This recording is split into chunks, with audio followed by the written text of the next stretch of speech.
Good morning. The Time for All Ages story that we have for you today is a story called The Answer is in Your Hands. It is an ancient wisdom story.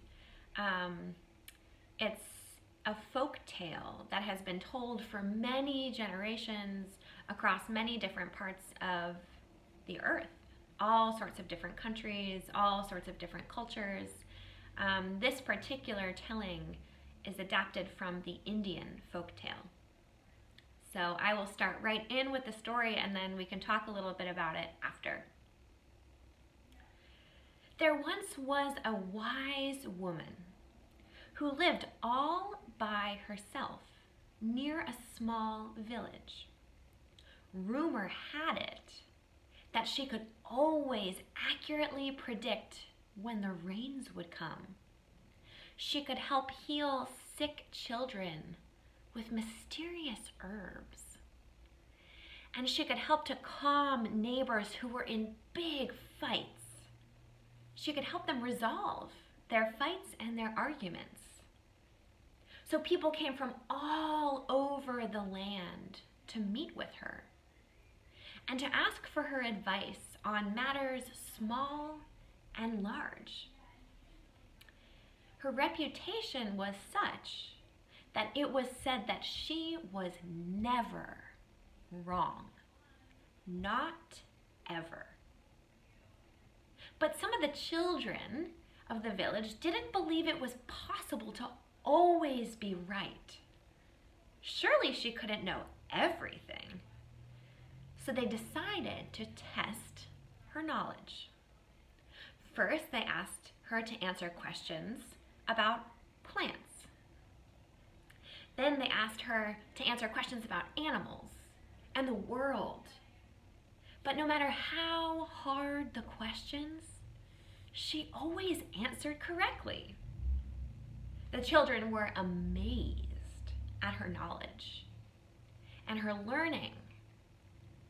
And most of them were ready to stop testing her. They believed it. They said, okay, you do know everything. However, there was one child who was determined to prove that this old wise woman couldn't possibly know everything. So he hatched a devious scheme. He told all of his friends to meet him at the woman's house the following afternoon, so he could prove for sure that she was a faker. All through the next day, he hunted for a bird. Finally, he caught a small songbird in a net. He held it behind his back so that no one could see what was in his hands. Here's the bird. So he held the bird behind his back so no one could see it in his hands, and he walked triumphantly to the wise woman's home. "Old woman," he called, "come and show us how wise you really are." The woman walked calmly to the door. "May I help you?" The child said, "You say you know everything. Prove it." "What am I holding behind my back?" the young child demanded. The old woman thought for a moment. She could make faint sounds of a bird's wings rustling.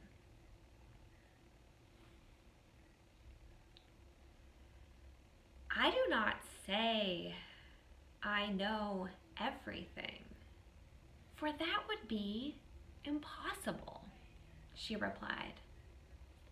"However, I do believe you are holding a bird in your hands." The child was furious. How could the woman have possibly known he had a bird? Thinking quickly, he came up with a new scheme. He would ask the woman whether the bird was alive or dead. If the woman replied alive, he would crush the bird in his hands and prove her wrong. If she answered dead, on the other hand, he would pull the living bird from behind his back and allow it to fly away. Either way, he would prove his point, and the wise woman would finally be discredited. Everyone would find out that she didn't indeed know everything. Very good, he said. It is a bird, but tell me, is the bird I am holding alive, or is it dead?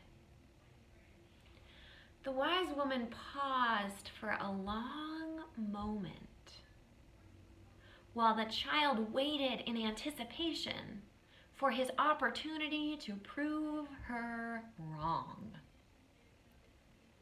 Again, the woman took a sip of her tea and she spoke calmly.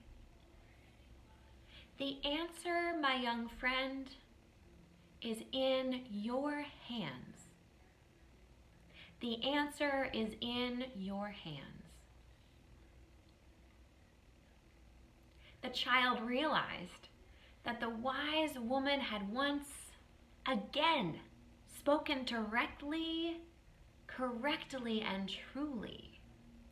The answer was indeed in his own hands.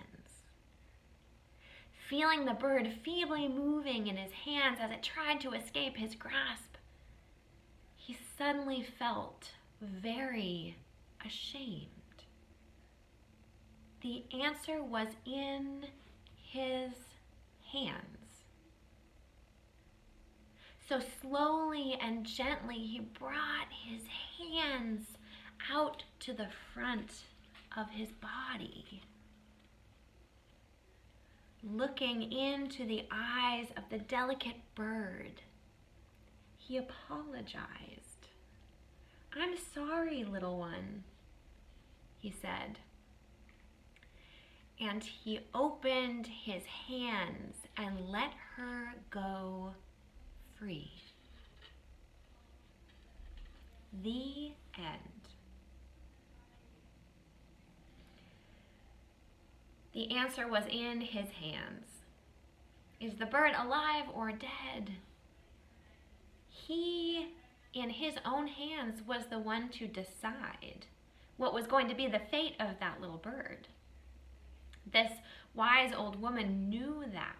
She was very, very wise, because the reality is often the answer is in our very own hands. As some of you might have heard from your parents or other adults in your house, this week has been a very hard week in our country. Not only are many people getting sick, and we have a lot of people struggling with their health right now, but we also have a really scary situation happening in the United States, where Black and brown people have been oppressed for many, many hundreds of years, and that is continuing. And it's very sad and it's very hard. There's so much injustice in our world. And this story reminds me that each and every one of us have part of the solution in our hands. We each have the power to act our faith and our values in the world, to choose love and to choose justice. We can choose to squish the bird, or we can choose to let the bird free. And so even though sometimes it feels like everything is chaotic and it feels like the problems of the world are so big that we couldn't possibly do everything, the reality is that each and every one of us has a role to play. And so I want you to think this week about what you want to do with your hands. Do you want to squish or do you want to free? And what problems might there be in the world that your hands could actually help to fix? These are big questions. And the nice thing is, we don't have to answer them or work on them alone. That's why we have each other. That's why we have community. So talk to your families and your loved ones, your guardians, your grown-ups, about what you want to do with your hands. What piece of this work of making the world a more loving place do you want to try to heal? It is my absolute blessing to think of you so often and to send my love to each and every one of you. So please know that as you are thinking of what you will do with your hands this week, that I will be thinking of you, and that all of us at the Elliott Church are sending our love, that we are thinking about these questions as well as a community, and that we can't wait until when we are together again. Take care. See you next week.